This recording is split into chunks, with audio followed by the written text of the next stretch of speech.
Well, Daniel Andrews says he's open to debating Matthew Guy in a Sky News People's Forum. Let's go to our Victorian political reporter, Simon Love. Simon, you've just been grilling the Premier on this. Interesting to hear what he had to say because he's pretty powerful down there, Daniel Andrews. Let's not forget that.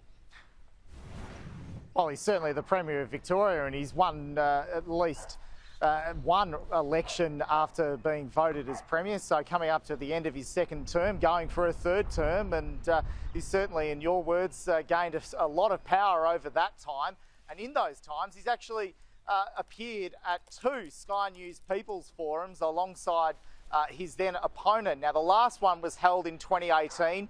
Matthew Guy was still the opposition leader. Of course, that was after his election defeat, and it was quite a cordial affair in the seat of Frankston. And there has been an invitation issued by Sky News to both the major parties since June this year to take part in a People's Forum. Of course, only with 26 days to go in the election. Nothing's been officially locked in, so we asked the Premier, Daniel Andrews, if he'd be willing to face off against Matthew Guy in that forum that we would host, 100 undecided voters. Here was his response.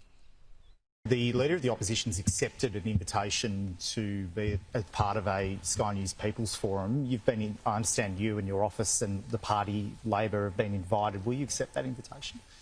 Well, that's a matter for the party.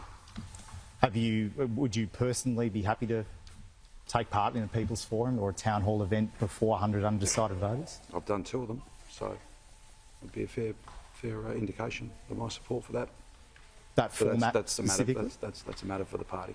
What's the hold-up on at least locking that in or other debates? I don't know that there is a hold-up, Simon, but I don't negotiate those matters. The party will do that. So just to be clear, you're happy to face Matthew Guy in a Sky News People's Forum? I don't know if who's suggesting or not. That's a matter for the party. And because it's a matter for the party, I'll let the party deal with it.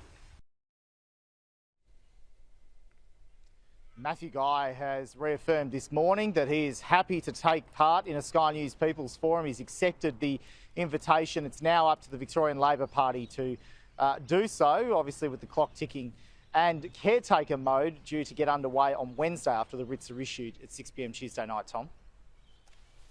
Yeah, all right. So we'll see where that particular focus goes.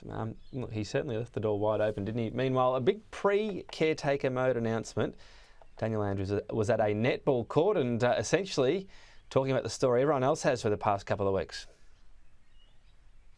This is a very interesting move by the Victorian government, essentially jumping in on the sponsorship that has been left behind by Hancock Prospecting following a player boycott from the Australian Diamonds over comments made by Gina Rinehart's father some decades ago.